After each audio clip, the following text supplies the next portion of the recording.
Chelsea Williams was excited to become a mom for the first time. In my mind, the whole 9 months, I built up this plan and I was going to do my water birth and I was going to do it this way I had envisioned. But as she got closer to giving birth to her daughter, Camila, her plans went out the window. When it was time to push, my daughter's heart rate kept dropping. After laboring naturally for as long as she could, Chelsea had to have an emergency C-section. It was hard for me to accept that I didn't do it naturally. Not only was she disappointed, she was disturbed by what the medical team didn't initially tell her. I lost a lot of blood. When I think back on it now, it is scary for me to think about because I was not thinking about if I didn't come out. But before even that day, Chelsea was aware of the heartbreaking stories of mothers who lost their lives welcoming a life. There is a true anxiety and fear about dying in pregnancy or dying after pregnancy among Black women. Black women are 3 to 4 times more likely to experience a pregnancy-related death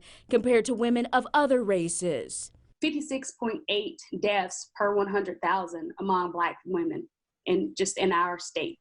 After taking a closer look at why, nurse practitioner Dr. LaKasha White points to an unsettling conclusion. The research has looked at socioeconomic status. They've looked at places where people live. They've also even looked at the level of education of Black women. And there's no common denominator that says, based off of those things, that a mom should die. And the only one thing that we're finding right now to the problem is racism. Unconscious bias within the healthcare system affecting patient care. I've had colleagues as well as friends that say during their labor, they don't feel right. Something is going on.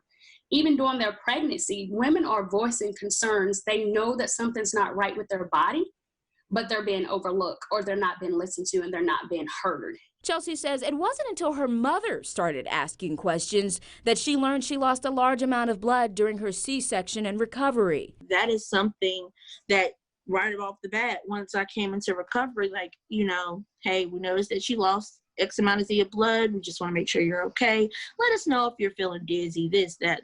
None of that was communicated. Advocates say change starts with listening, better training, and more diversity in the field of obstetrics and gynecology. And just as important, more compassion. You can be confident about something, but do you have enough humility to care for a patient? If you care about care about women and babies, I don't care if you're purple, green, blue.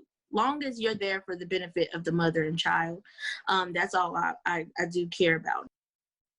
What a beautiful